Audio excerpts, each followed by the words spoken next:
What's up, audio nerds? Welcome to the third episode of Pro Audio Loft. I'm Larry, head engineer and owner of Bigfoot Studios, based in Rome, right in front of the Vatican, and we provide mixing, mastering, and production services.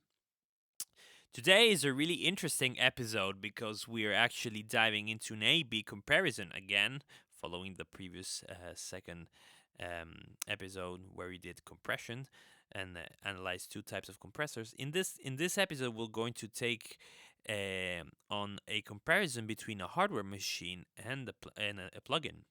Really interesting. The plugin in question is the Acustica Audio Celestial. Really phenomenal unit. I really like it. It's one of the freebie, I think,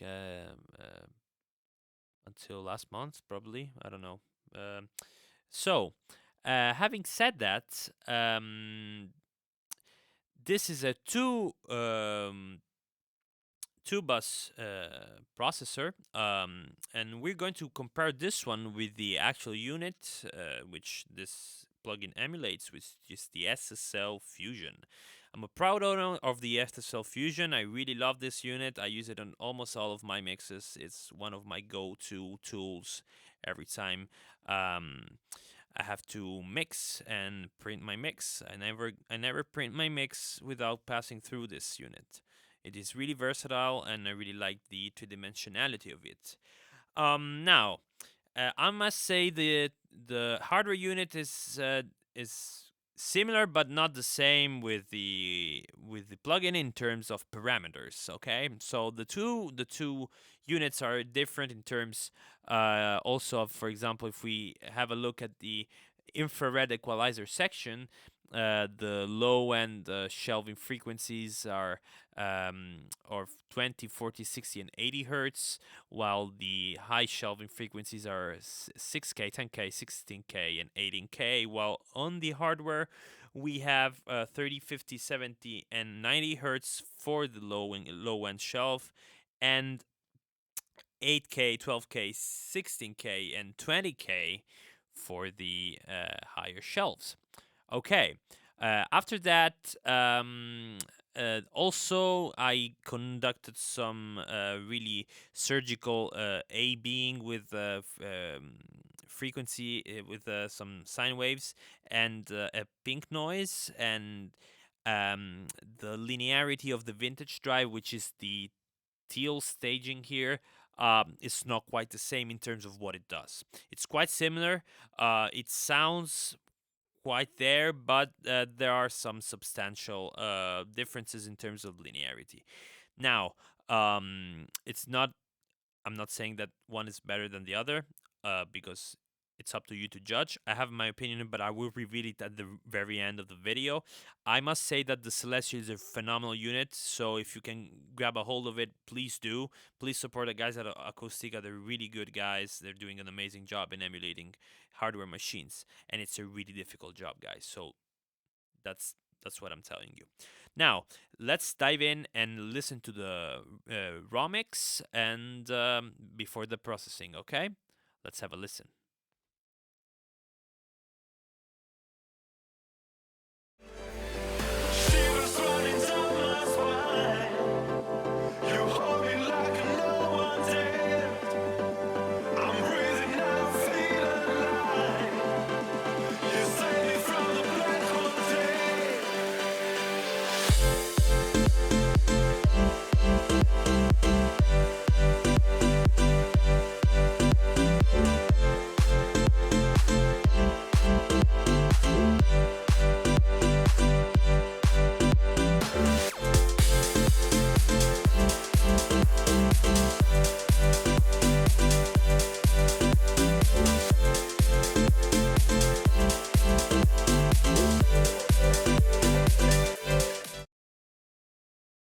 Okay, courtesy of Andrea Cast and Beat One, Black Hole Tail in the club mix. Okay, uh, big shout out to Andrea, one of our biggest clients. Now it's time to have a listen at the mix with the SSL Fusion processing. So let's have some fun.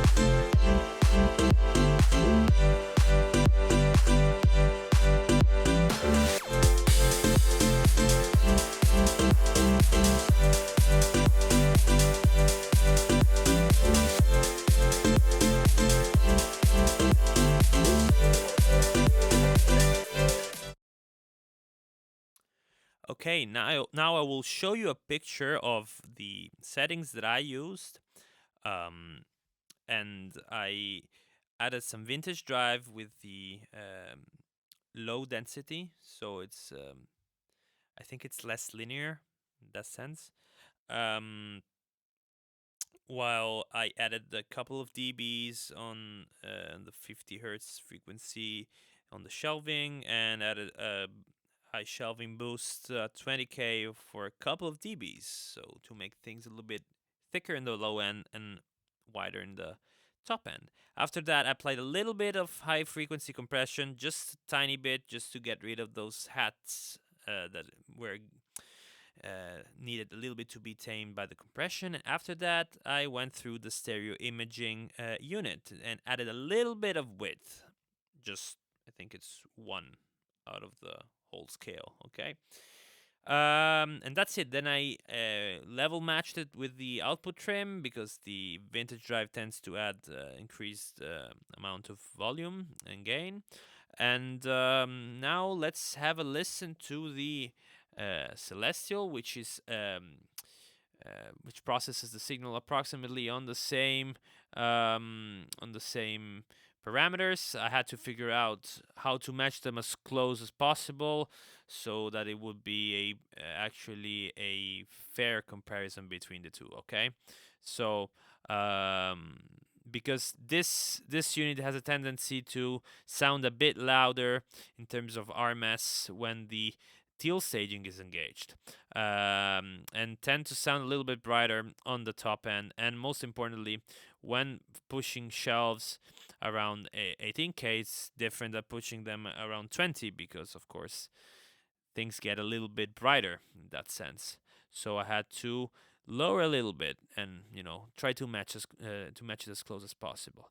Then again, same process, and then I level trimmed it at the end of the processing stage. So let's have a listen to the Celestial, courtesy of Acustica Audio.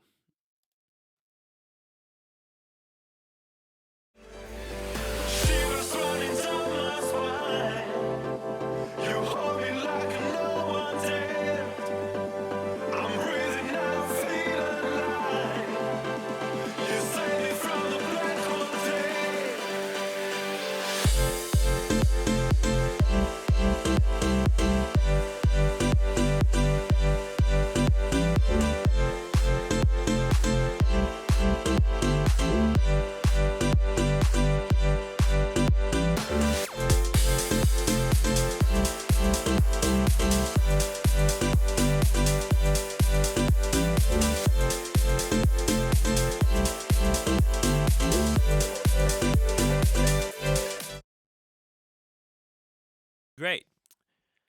Now I prepared a quite a immediate A/B testing for you guys, so you can actually have a listen to how it sounds in a quick A to B session, and same settings, no changes. And it's the SSL Fusion is the first one I written here in the channels, so you can first of all make an idea on what you like the most, and then we will discuss about the peculiarities of the two units.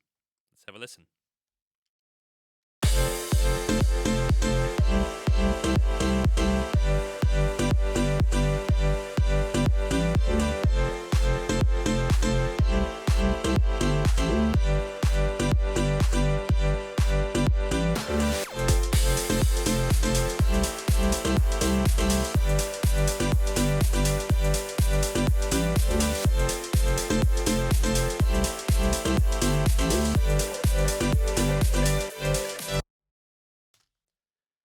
Okay.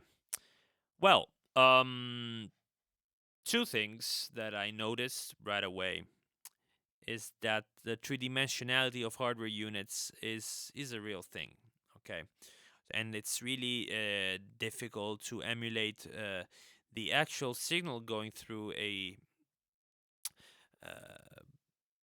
analog hardware gear, and the signal processing that a machine does is quite unique in that sense, because it's about the circuitry and about the voltages and how the transformers are running it, the amplifiers, and etc. etc. So this was a really hard job. I mean, it's a really hard job for every plugin manufacturer. Okay, and I really like the challenges that Acoustic Audio are taking in trying to emulate at the best of their possibilities, even complicated units, because this is a really complicated units. Okay, so it's really difficult to emulate such a complicated machine. Um, but what I noticed, first of all, is that besides the three dimensionality, which is, I think I will have to give it to the Fusion, and also I like the Violet EQ, which is the EQ unit of the Fusion, a little bit more. I like the low end thump that gives to the bottom end of the track. Also, the shine that it gives around 20 hertz is really clean, really crisp. I'm really digging it. I wish the Celestial had the actually high frequency compressor, because it's a really cool unit that I'm not really a huge fan of extremely bright mixes, especially harsh mixes where cymbals, hats, noises are really hitting your ears hard, and then that will definitely translate. In the mastering stage with limiting, and you wanna be really uh, to pay a lot of attention to high frequencies, in this regard. And yes, I must say that the acoustic audio sounds great, though. I mean, this unit is phenomenal. I use it on a lot of stuff. I use it also on sometimes on my MIXBUS, um, if needed. I really like the drive unit. I consider it a little bit of a different drive unit. Okay, it's I saw their point in what they were trying to emulate, and it's quite there, but I hear it differently. Okay, and I use it sometimes just as a drive unit, and this thing is phenomenal. It's one of the cleanest drive you could ever find around. Okay, so these guys did a phenomenal job, and they did a phenomenal job in emulating the machine, because it is similar. It is similar, but it's not the same. But that's one of the main reasons why this machine costs 2,000 euros. So again, it's about the circuitries. It's about also how the converters react with the signal. It's about the cables. It's a lot of stuff that it's included in what you heard. Okay, and most importantly, this thing, it's cheap and it was free until 1 or 2 months ago, and you could basically do anything you want with it and have a great sounding mix out of it, um, and give it depth, give it some low end rumble, give it some high end sheen, and you have a really clean um, high pass filter here, and also this Celestial Dynamics unit is quite clean. I don't use it that often. I use it just a little bit here, just to emulate a little bit what I did on the high frequency compressor. Just as you can see, it's like not even half of the beats. Really, really nothing. And yes, the width, the yellow stereo unit is great. Really like that.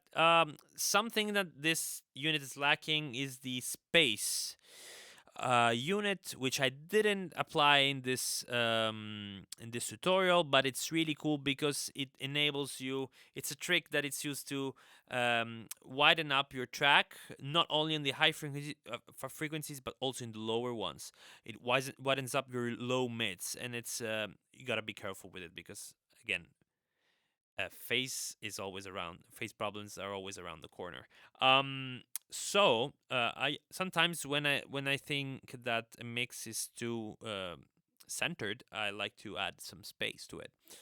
Not always. In this case, it was not needed because it was an EDM sort of track, so the bass had to be super mono. Again, props to Acoustic Audio. Support their work. Really great guys.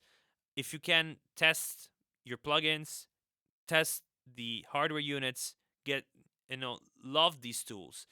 we're in a really lucky period for us audio engineers and music producers.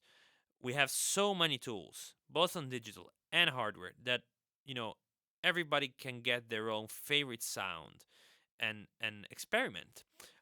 Personally, out of this test and out of experience, so I'm a really proud SSL Fusion user. I quite prefer my Fusion on most of the occasions, but I would definitely suggest this plugin, the Celestial Mix, um, for all the producers and audio engineers that are working in the box. If I have to work in the box, I'll definitely pick this one, okay? And props again to Acoustic Audio, they did an amazing job. Okay, I hope you got, you know, a little bit of the idea behind my comparison. I hope you enjoyed this video, this series of tutorials, and please show us some love by subscribing to the page if you can't.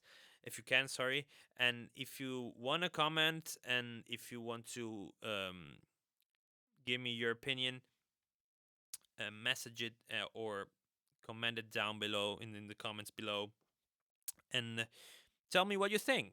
If you think I'm wrong, I'm totally open about it. I mean, music is about feeling, so I might dig something and you might say that what I like, it's not of your taste, it's not your cup of tea. So that's the beauty of it, okay? Let's be constructive and let's show some love for all these amazing tools. Till next time, keep it real, keep it 100. Ciao.